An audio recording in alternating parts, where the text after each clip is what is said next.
That took a little bit. Everybody at Costco was walking as slow as humanly possible. And then somebody just slammed into me out of nowhere. They completely dumped a slice of cheese pizza all over my hand, burning the crud out of my finger. Super painful.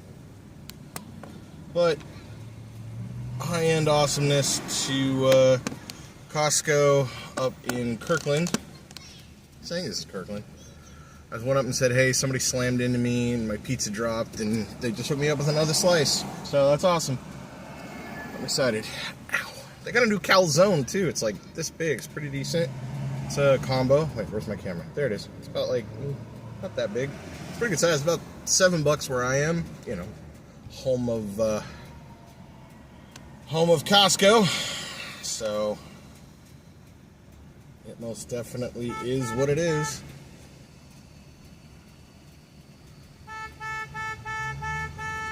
Ooh, somebody's a little impatient.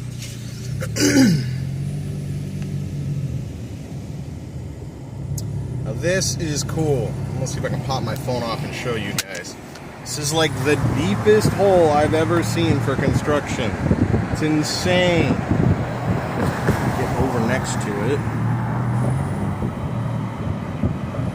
Look how big that hole is. It's like the deepest hole I've ever seen. I have no idea why they're cutting it in. But yeah, that was wicked cool. So yeah, no idea what you guys saw from my small camera. But yeah, wicked cool. Saw that the other day driving past it.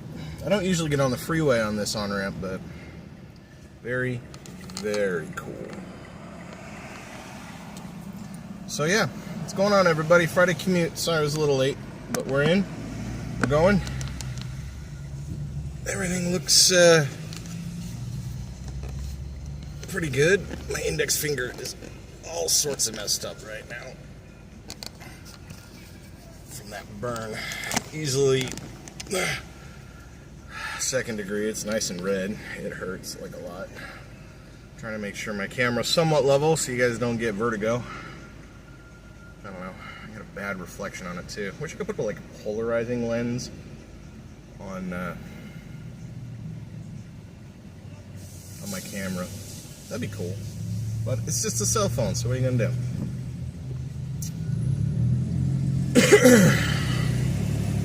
Yeah, sun's out. Looks like it's gonna be a gorgeous Friday. Tomorrow's supposed to be awesome. So feel free to drop some comments in the chat. This is our commute. Let's talk.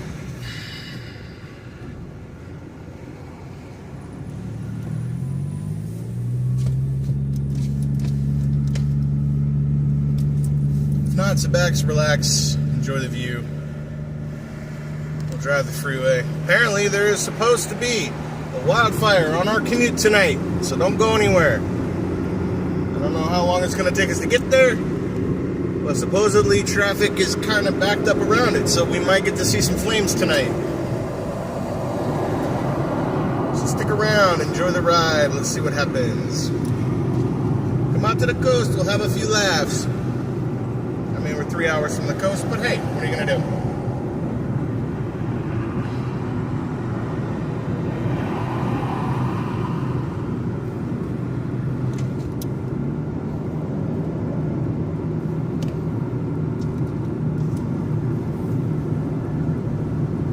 Stop at Costco after work and grab what I needed for the fam.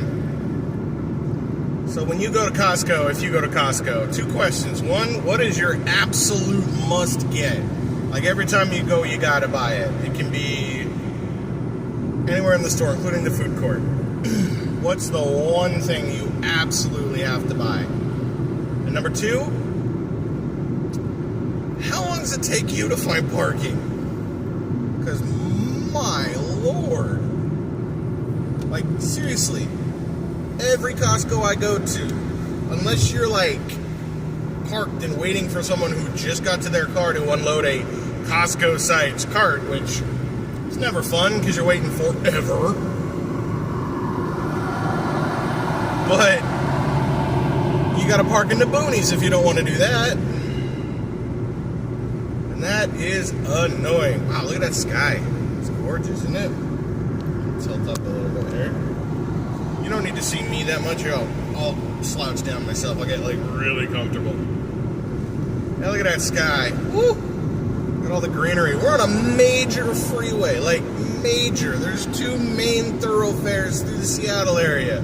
It's Interstate 5 and Interstate 405. I-5 and 405. Like, this is I-405 and we're about 10 seconds outside of downtown Bellevue. Like, and this is what it looks like. So on my last stream, I was talking about you just, from where I moved to here, man. Oh man, don't even talk to me about what's been going on in Utah. Like, I will refrain from politics on this stream, on this chat. You can come here and be comfortable. But one of my coworkers made a really good point. It doesn't matter if you're far left, far right, or far up or far down. Doesn't matter. Nobody deserves to lose their life. I may disagree personally with what somebody says, but I will die on the hill that gives them permission to say it. First Amendment is unequivocal. There's a reason it was the first. Because the Founding Fathers felt that no speech should be monitored or prevented from being said. Back during the Revolution and before the Revolution, you could be hung for just saying the word death to tyrants. And many were. And just because you think somebody is a tyrant, it totally gives you permission to say it. The same permission it gives the person you disagree with to speak, gives you the same permission to speak. The second you start breaking the laws that do exist, I mean, come on, man. That guy had a wife and 2 kids.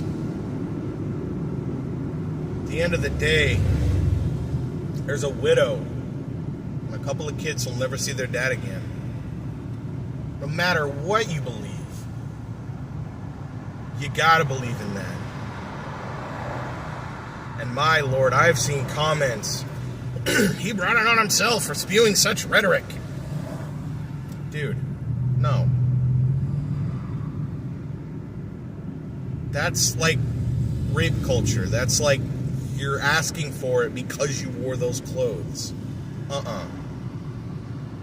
That dog won't hunt, Monsignor. No, that won't work. I don't know, man. This world, this country, everybody is just a degree and a half off from boiling. That's not a good place to live. It's like we're having a Cold War again, but within our own country. It's not the Russians.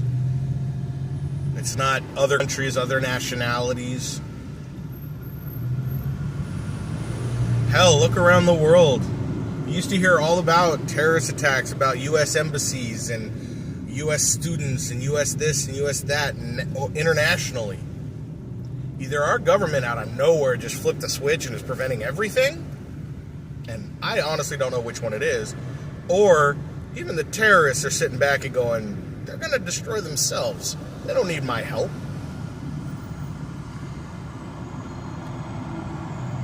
At the end of the day, guys, the platitude is always, there's more that unites us than divides us, but in reality, that is so true. We all get up in the morning. We all got to eat breakfast. We all got to get in our cars and go to work or ride the train or ride the subway or take a bike or walk. We all got to wake up and get shit done. And we all just want to be able to do that in a safe environment. It's when people who take their beliefs, their ideals, their feelings, and push them to the extreme and try to push them on other people when it is not accepted, not desired, and not warranted, man, that ain't right. It just ain't right.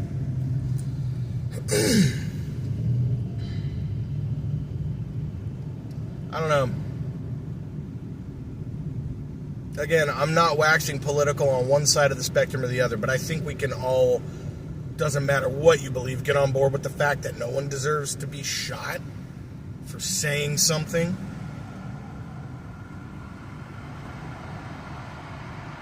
Like, I don't care. I don't care what you believe. The moment that happened,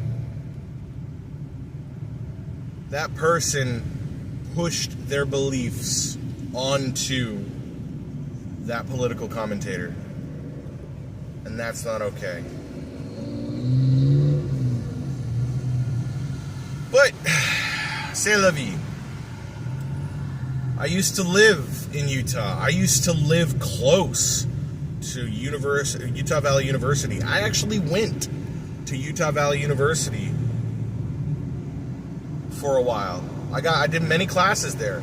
Gorgeous, gorgeous campus. Really huge. Built on a hill. Every building is connected through stairways. So you can go to the base of the hill. All Utah. School happens in the winter. Beautiful campus. Right at the foot of the Wasatch Mountains. Beautiful. Spitting distance from BYU. Like, gorgeous.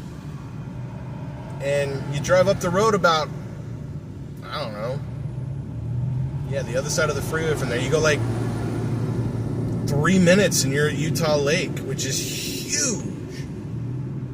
And the mountains are just up the canyon, like 10 minutes. Like, it is nestled in idyllic gorgeousness. And to have that beauty sullied by such a horrific attack. Some may say it was sullied by the political commentator, but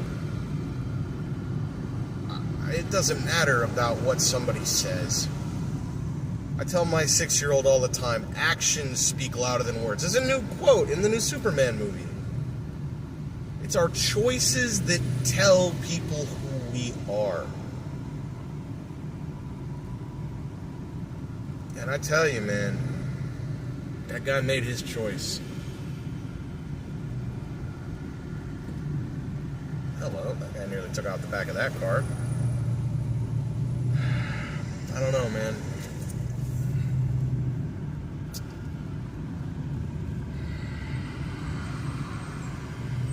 But these are just the musing and ramblings of an over 40 daily commuter. That this one hits a little closer to home because I've stood in the exact spot all this happened. I've been there. I've taken classes there. I did a study session right down in that little bowl foyer where it happened. Gorgeous outside, concrete, raised steps, grass on it. It's beautiful, beautiful. Just inside, it's kind of the commons, and it's just a gorgeous area. Gorgeous. I actually used to work at the Applebee's right there. It's just, yeah, I don't understand. Fall, snap. I don't understand.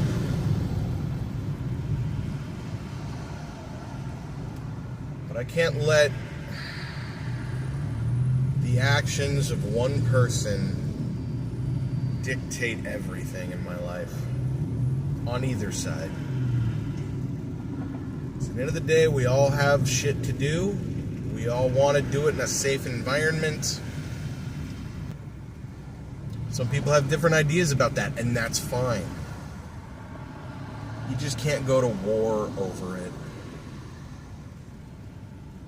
Internal, external, civil war, national war, jihad, whatever you want to call it. We're all just people, man. And to think someone is less than just because they're different, be it nationality, education, income level, or political belief,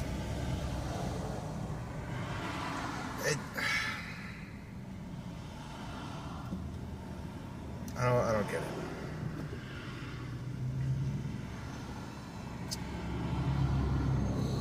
But all that aside, it's a beautiful Friday in the Pacific Northwest Seattle region. And we are stuck in that beautiful Friday in the Pacific Northwest Seattle region. Pretty soon when I do my Friday live cast, the sun's gonna be down. Everything's gonna be lit by headlight. It'll be all mystical and romantic. I don't know how romantic you can get with xenon bulbs, but, you know, it is what it is. Yeah.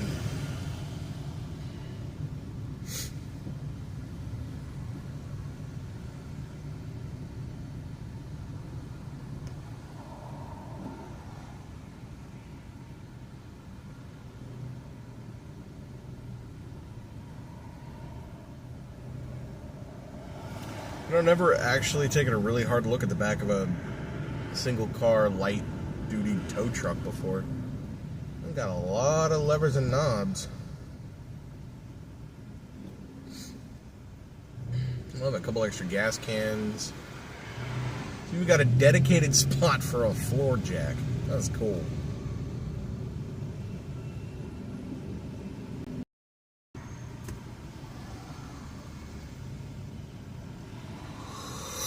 Everybody. So what's everybody doing this weekend? Anybody got 50 subs and I can actually stream from my phone? If I wanted to put more money, no, because 500 followers. I want just people. Like, I've been doing this for a handful of weeks now, and I've got 6. I think, honestly, a couple of those are friends and my wife. I honestly don't know.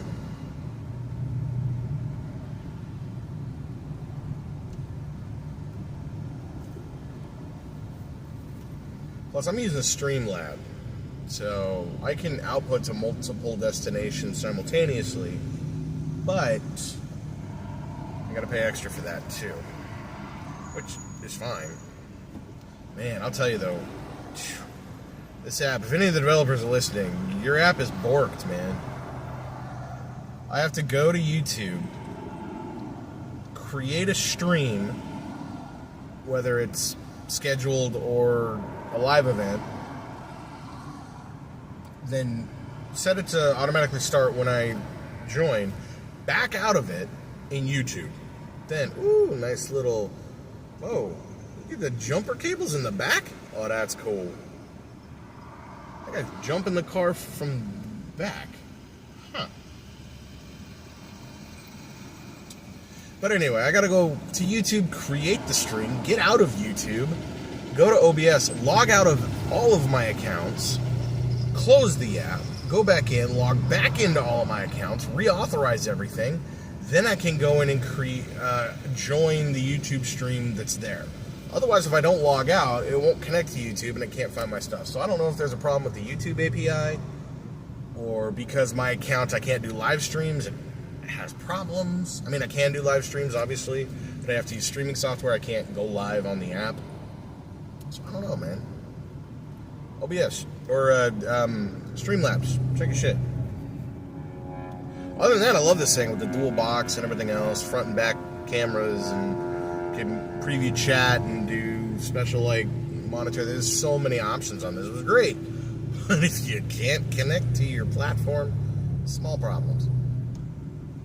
And I'm in no way complaining. Like, I have it better than, like, so many other people. But we all live in the reality that is reality to us.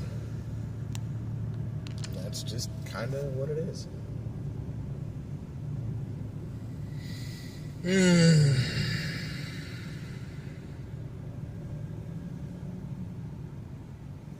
love this view. Let me see if I can pop this out. This is one of the most gorgeous views. And of course, I'm going to get a car to block it. Sure.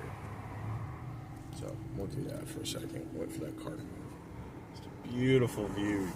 The lake just right there. I love it. It's Lake Washington, I-90, looking west. Look at that sky, man. Look at that. Just whew. Part of the reason I moved up here. Climate,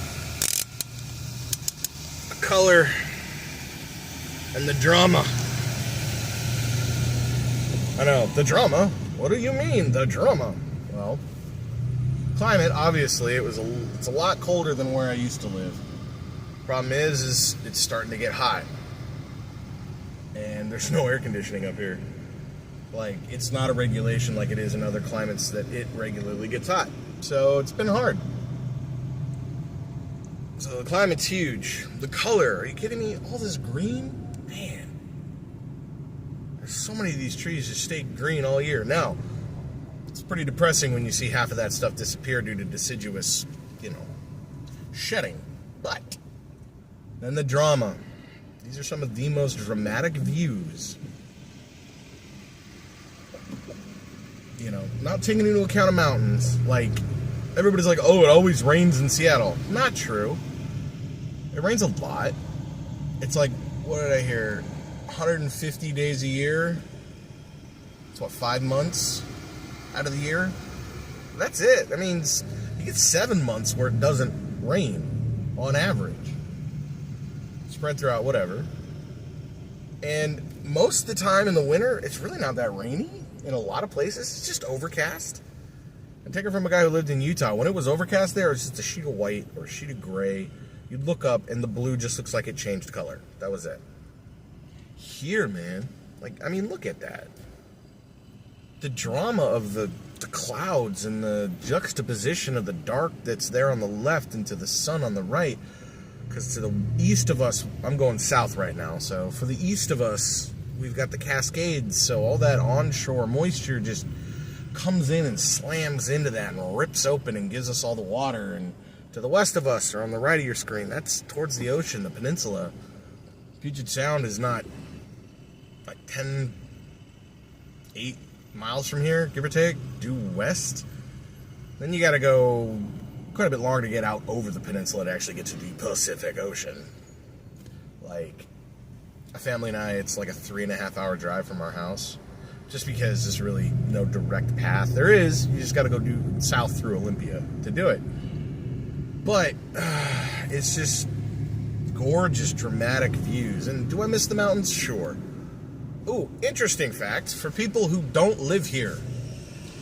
And interesting fact for people who do live here, and especially those born and raised here. Man. There's one thing I miss.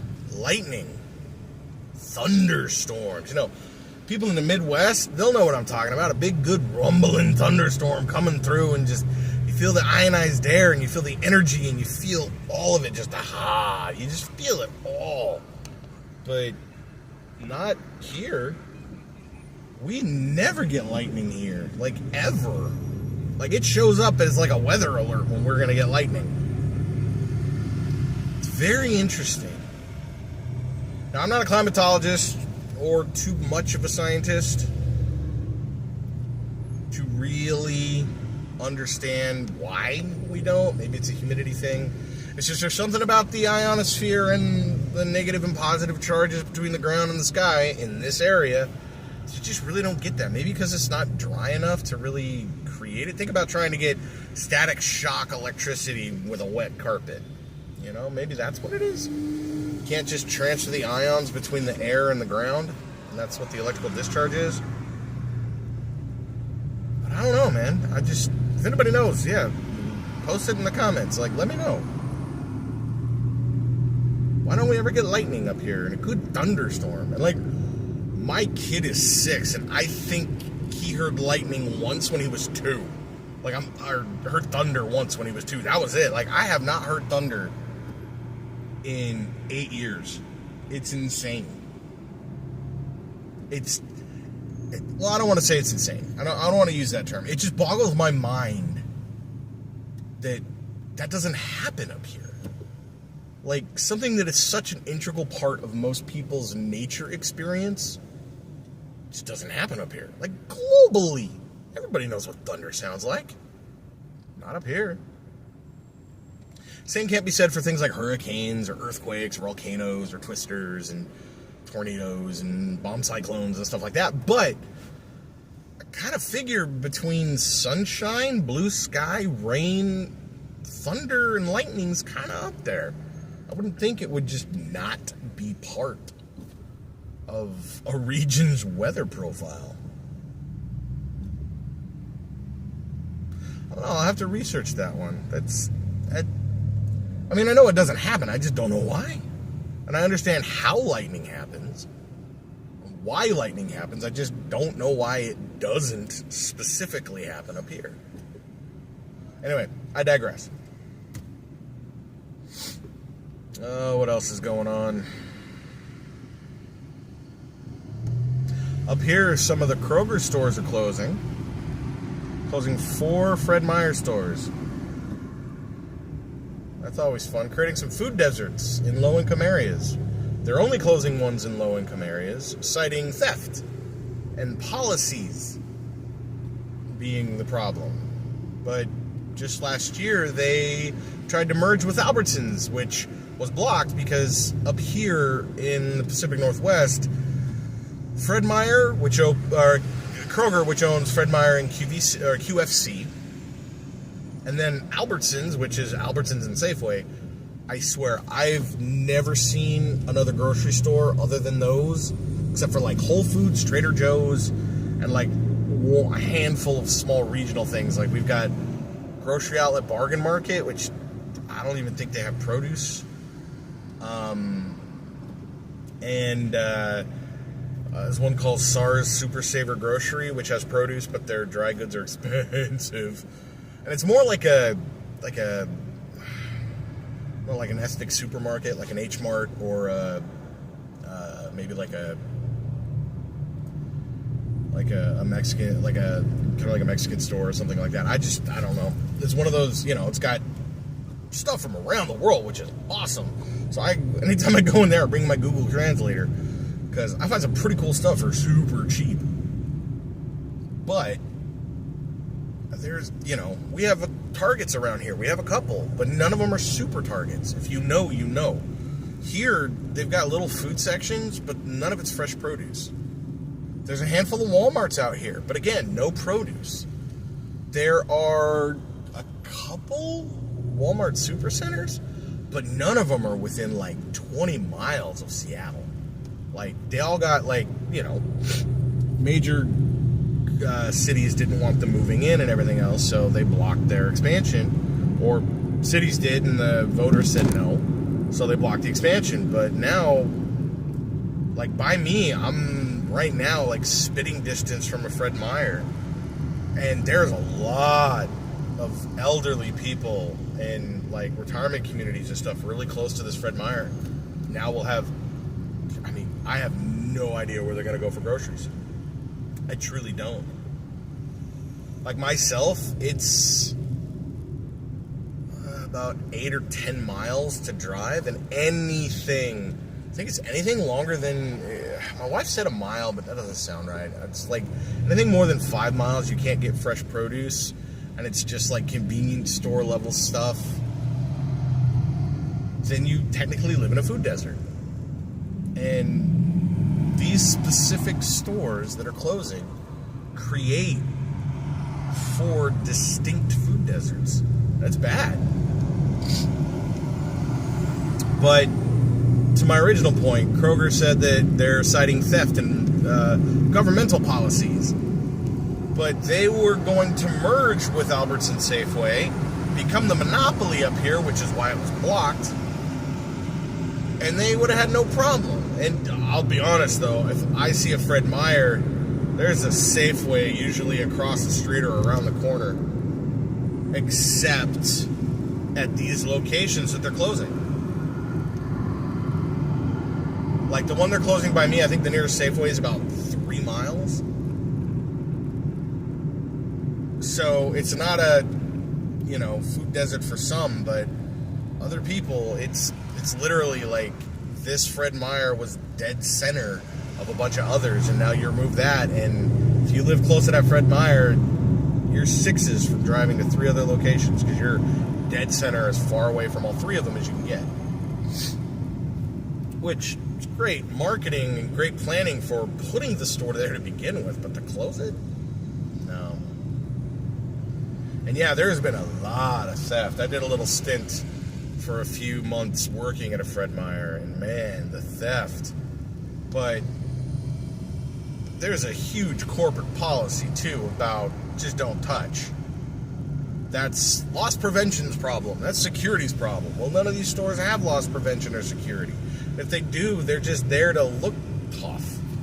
And the loss prevention, man, I used to work night shifts on the weekends. You think loss prevention should work then? Nope. Those guys work Monday through Friday, 9 to 5. There, I spilled the beans. So if you want to go steal from Fred Meyer, don't. I'm just saying. Whenever I was there, those loss prevention guys, it was like 2 or 3 for the whole store. The whole store. And that place was open 7 days a week. And they only worked like Monday through Friday, 9 to 5. That was it. And honestly, I think they were more interested in employee theft. Like, I saw a customer walk in once, just walk right in front of me, and I'm like, name badge the whole nine, just walk right in front of me. Go over to the tool case, smash it open, grab like this $400 thing of tools, which, first off, it's weird to have at a Fred Meyer. Second off, it was locked behind a case. He smashed it, grabbed it, and started walking out. I couldn't do anything about it. I was yelling and screaming at him and trying to tell him to stop. I couldn't block him. I couldn't detain him. I couldn't stop him in any way. He just ignored my ass and walked right out the store. I don't understand it. Give your employees the power to stop theft. And guess what? Your theft will stop. One of my friends worked in the electronics department, and a girl came up and asked about a little handheld speaker or something, like a JBL or something that was in the lock case. It's like $100 speaker. So he kind of walked up, unlocked the case, opened it up because it was down on the floor, and kind of came up and said, yeah, check this out, it's here. She just dropped down, grabbed 3 of the $350 ones, jumped up. He was like, what are you doing? And she's like, you can't touch me. Turned around, didn't run, walked out. So, I mean, it's brazen. They know. And when you've got people who know they can get away with something bad, the odds someone's going to do something bad is very, very, very high.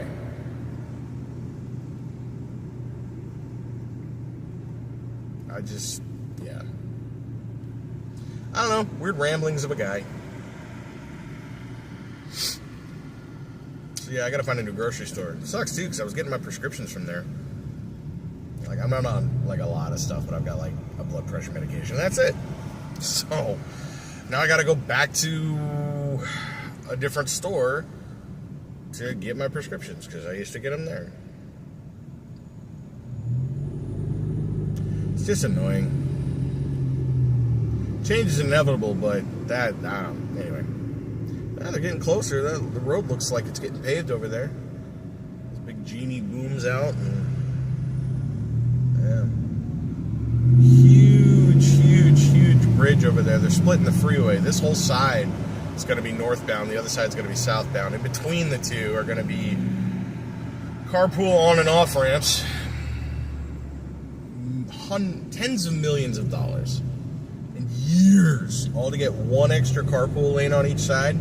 Not even an extra normal travel lane, but we got 2 travel lanes and 1 carpool lane. We're going to get 2 travel lanes, 2 carpool lane, and they're putting in tolling. So if you drive between X times when it's not free, you can drive in the carpool lanes if you pay money. But we're not going to do anything to make the driving experience better for normal traffic. And it's just designed to make more money. Don't get me wrong, this state has a massive budget shortfall. But people are already taxed to all hell in this state. It's insane. Like rush hour, the toll lane, aka the carpool lane, it's not a whole toll freeway. It's just a lane that you can share with carpoolers. It's like $15. It's $15. That's a lot. And sometimes it only saves you between 5 and 6 minutes. And it's a fluctuating toll amount. The toll amount does not stay the same. The worse the traffic, the more they charge you.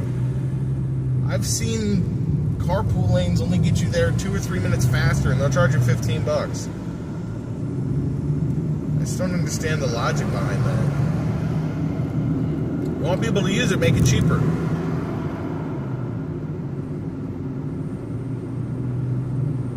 5 cars would easily use the carpool lane if it was $3, as opposed to one person using it for 15.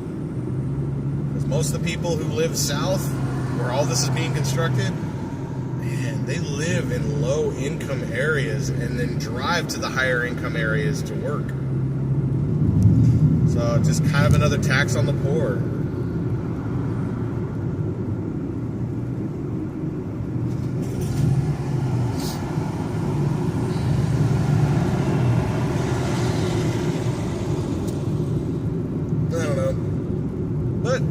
Beautiful Friday. I'm gonna get out and mow the lawn tomorrow.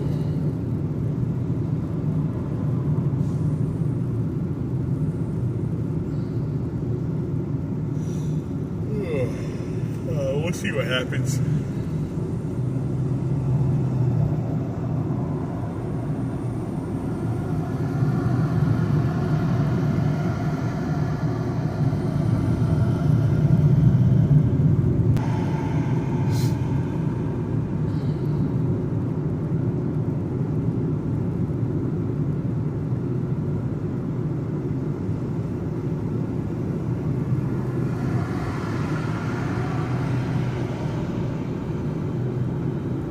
If nobody watches this, it's fine.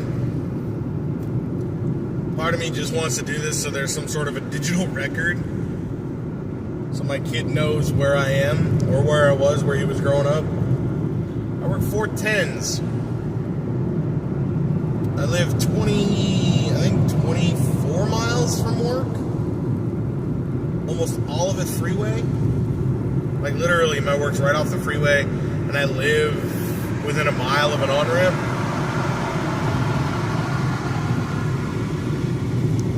I mean, right now, our stream is at almost 40 minutes, like 40 minutes right now.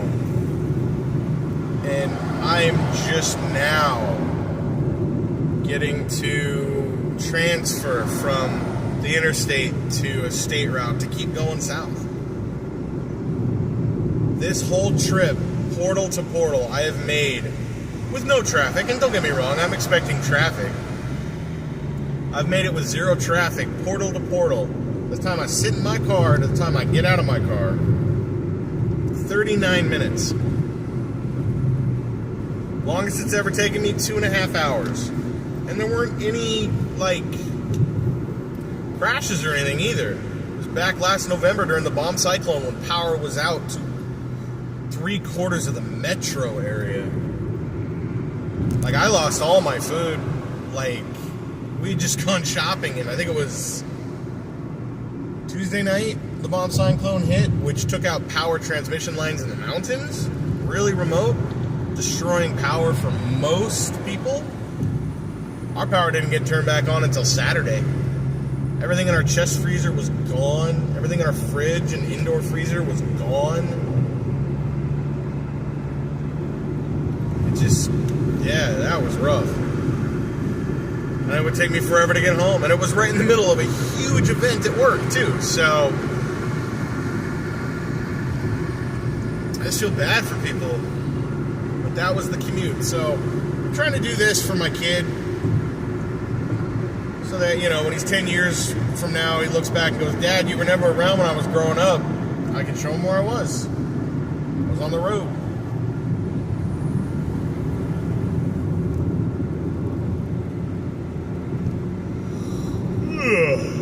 All right. Let's see if... Ooh. Let's see if we can find that brush fire. Alright, they said the interchange between 405 South and southbound 167, as you can see from that sign, is where we're going. It's at 41st Street and 167, so I don't know. They had it closed off. I don't see any smoke. Damn. So I think the wildfire's done, but I don't know. Maybe we'll see some charred ground. I don't even see residual smoke. Man, what are they talking about? Wildfire, bro. Oh, I think it said brush fire, actually. Yeah. It's a little hazy, but it's not bad. Could just be moisture in the air.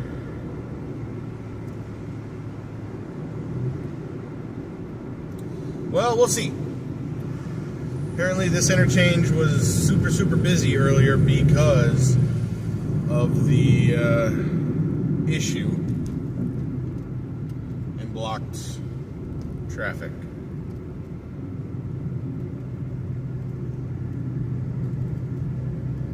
And whoever invented the cloverleaf, it was a German's. Stupid idea, man. Like, I get it in practice, but like, I have to merge to get over, and people who want to get on the freeway have to merge to get on, and no one's supposed to stop. Like, I've slowed way down. I'm doing like literally 30 miles an hour right here. And if I don't want to get back on 405 northbound, I gotta get over. But normally a cloverleaf, that isn't a continuous thing. It's like, hey, you got about 3 seconds to get off the freeway, or get out of the on-ramp, off-ramp, and yeah, otherwise you're hosed. Alright, let's see. Survey says by 41st.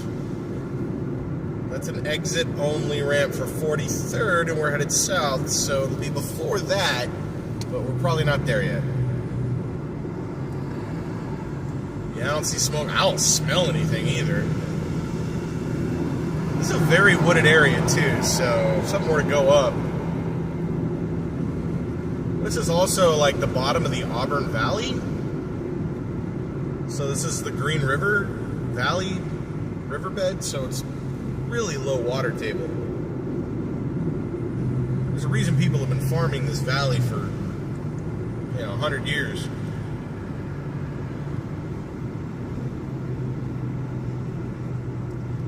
Alright, the brush fire should be around here somewhere, but I don't see it. I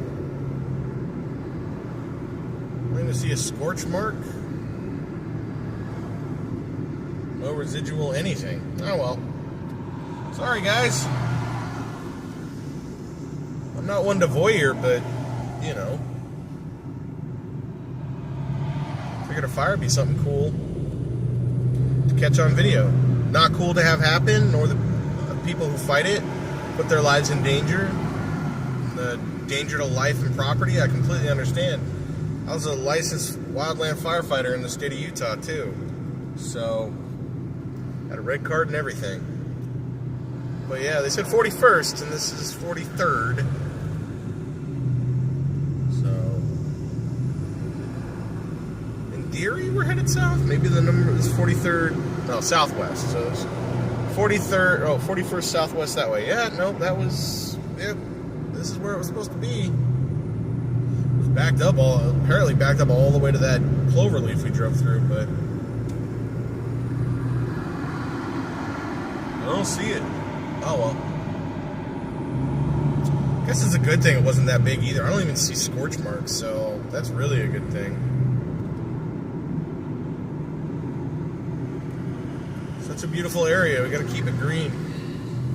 Again, that's why we don't see those billboards, man. How many billboards have you seen on this trip? Count them. Pretty sure it's under 5.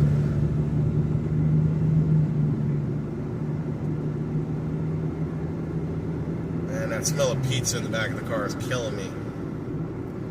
At the Costco, got a thing of protein powder. Oh my god, that shit's expensive. It's a good way to get in fiber though. Like, Mix a couple scoops of that into my coffee in the morning. Cold coffee. I brew my coffee, put it in a pitcher in the fridge, just let it get cold. Oh yeah, here you go. Here's that toll lane I was talking about. Look at how much they're charging. $14.75. What? That's insane. Incredible. The max they can charge is $15. That's like legislated by the state. But yeah, went to Costco and a couple calzones, a couple slices of cheese in case my wife and son don't like the, calzones, which I will. They're supreme, so we'll see. And a rotisserie chicken, because, for $5, you can't even buy a raw chicken at the grocery store for that, let alone all the time and energy goes into prepping it, spatchcocking it, baking it, roasting it. Might taste better. It might be, you can control it, make a rosemary chicken or something, which is great. If I just need to shred something, I can get 2.5 to 3 pounds of chicken out of a $5 rotisserie chicken. If you go to the grocery store, you're paying $5 a pound for a boneless, skinless chicken breast. Costco calls it a loss leader, and I'm there for it, man. I will pay all day, every day to have a membership to just buy loss leaders in the, fridge section, the cold section, and then get this. I don't know if I go through them fast enough, but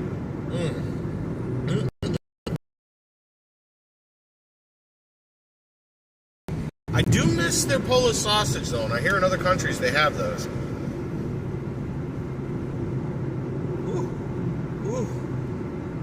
Phone was having problems. All right, everybody. This is my off ramp. Let's have a wonderful weekend. Be safe. As always, be excellent to each other. And now, more than ever, and be sure to keep both hands on the wheel.